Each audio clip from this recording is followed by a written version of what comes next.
warahmatullahi wabarakatuh. Perkenalkan, nama saya Muhammad Abid Dailami, pendamping PKH Kabupaten Oku Timur, Provinsi Sumatera Selatan. Saya adalah peserta Diklat Stunting Angkatan 41, putaran kelima tahun 2021. Pada video kali ini, saya akan mempraktekkan modul ke-8, sesi ke-14, yaitu mendukung keluarga mengakses layanan untuk penanganan anak stunting. Selamat menyaksikan. Assalamualaikum warahmatullahi wabarakatuh. Waalaikumsalam warahmatullahi wabarakatuh. Alhamdulillah, terima kasih ibu-ibu KPM PKH Desa Cempaka yang telah meluangkan waktunya untuk menghadiri pertemuan peningkatan kemampuan keluarga atau P2K2 yang setiap bulan kita laksanakan, ibu-ibu ya. Nah, pada pertemuan hari ini kita akan belajar dan berdiskusi bersama tentang topik layanan penanganan stunting ya. Jadi pada sesi kali ini kita akan belajar bersama tentang sesi yang ke-14, yaitu mendukung keluarga mengakses layanan untuk penanganan anak stunting.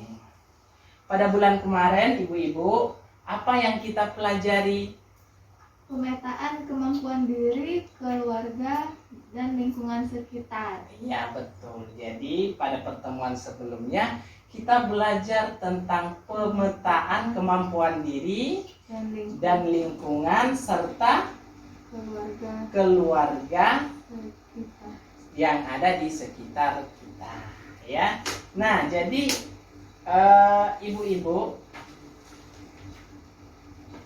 ada nggak keluarga atau anak atau tetangga ibu yang mengalami stunting? Ada, Pak, tetangga saya.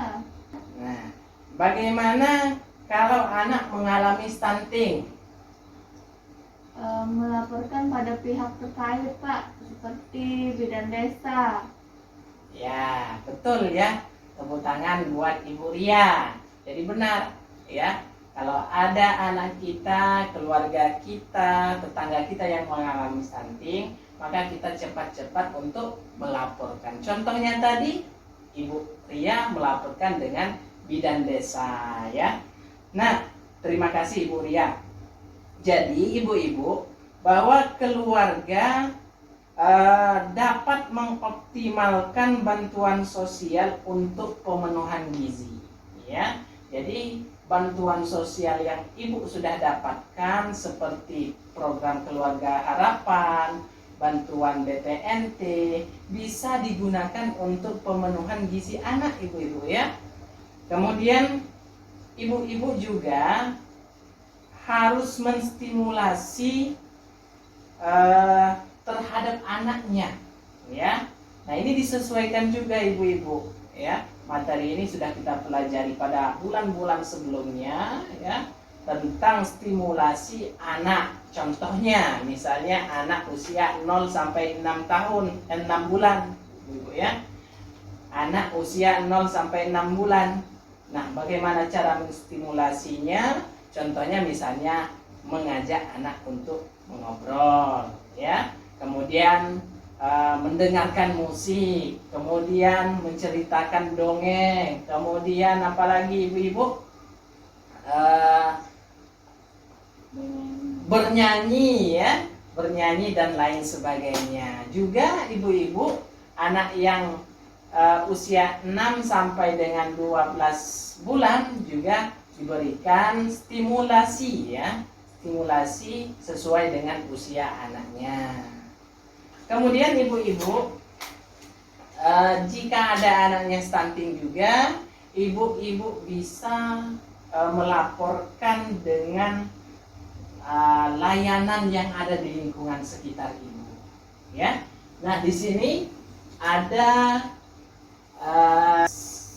potensi ya, potensi sumber daya manusia yang sudah ditulis oleh kelompok 3 pada bulan kemarin, yaitu potensi SDM yang pertama, yaitu perangkat desa ya, perangkat desa, yang keduanya bidan desa, kemudian yang ketiga adalah pendamping PKH. Nah, kira-kira ibu-ibu ada lagi yang belum disebutkan pada gambar di sini? Masih ya? Masih banyak ibu-ibu ya. Jadi ibu-ibu jika anaknya stunting atau keluarga atau tetangganya yang stunting, maka ibu-ibu dapat mendatangi lembaga-lembaga sebagai berikut ya. Lembaga yang pertama yaitu Pusat Kesehatan Masyarakat atau Puskesmas.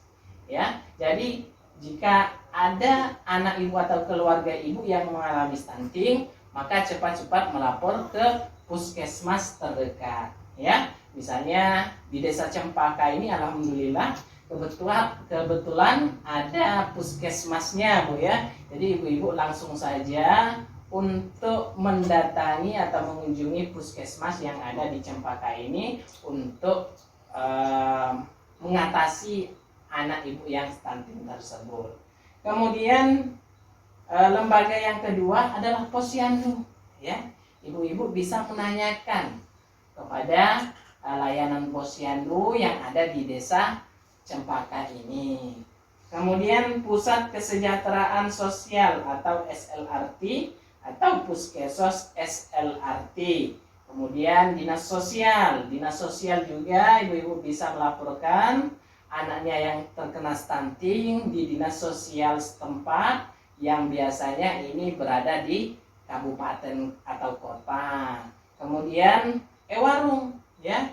Jadi ibu-ibu kalau ada anak atau keluarganya yang mengalami stunting, ibu-ibu bisa memenuhi gizinya dengan cara membeli makanan ya, bahan makanan pokok yang ada di warung ya. Kalau kita sebagai anggota PKH ini ya bisa membelanjakan uang kita di warung. Kemudian PON ya, pelayanan sosial anak atau TPSA ya. Kemudian Balai Loka Rehabilitasi Sosial Anak yang memerlukan perlindungan khusus. Nah, ibu-ibu ya, di samping itu juga ibu-ibu juga bisa melaporkan ke petugas sosial atau SDM penyelenggara kesejahteraan sosial yang ada di daerah kita masing-masing ibu-ibu. Selain itu juga ya bisa ke pendamping sosial ya. Pendamping sosial kita banyak ibu-ibu. Ada PKH, ada BPNT, ada KUBE, ada Sakti Peksos dan lain sebagainya. Ibu-ibu juga bisa melaporkan ke pendamping sosial yang ada di desa ibu ini. Kemudian pekerja sosial, kemudian penyuluh sosial dan juga relawan sosial yang ada di Desa Cempaka ini. Nah, petugas-petugas yang saya sebutkan tadi, ibu-ibu akan membantu Bapak Ibu untuk menghubungkan dengan layanan yang dibutuhkan oleh Bapak Ibu agar anak stunting dapat ditangani.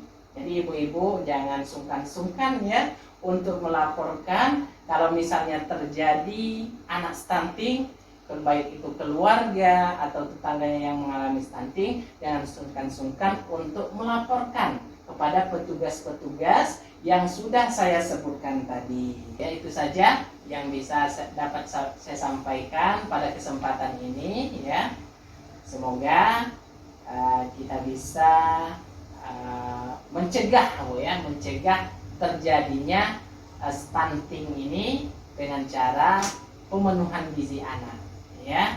Jadi ibu-ibu, semoga kita bisa bertemu pada pertemuan yang akan datang.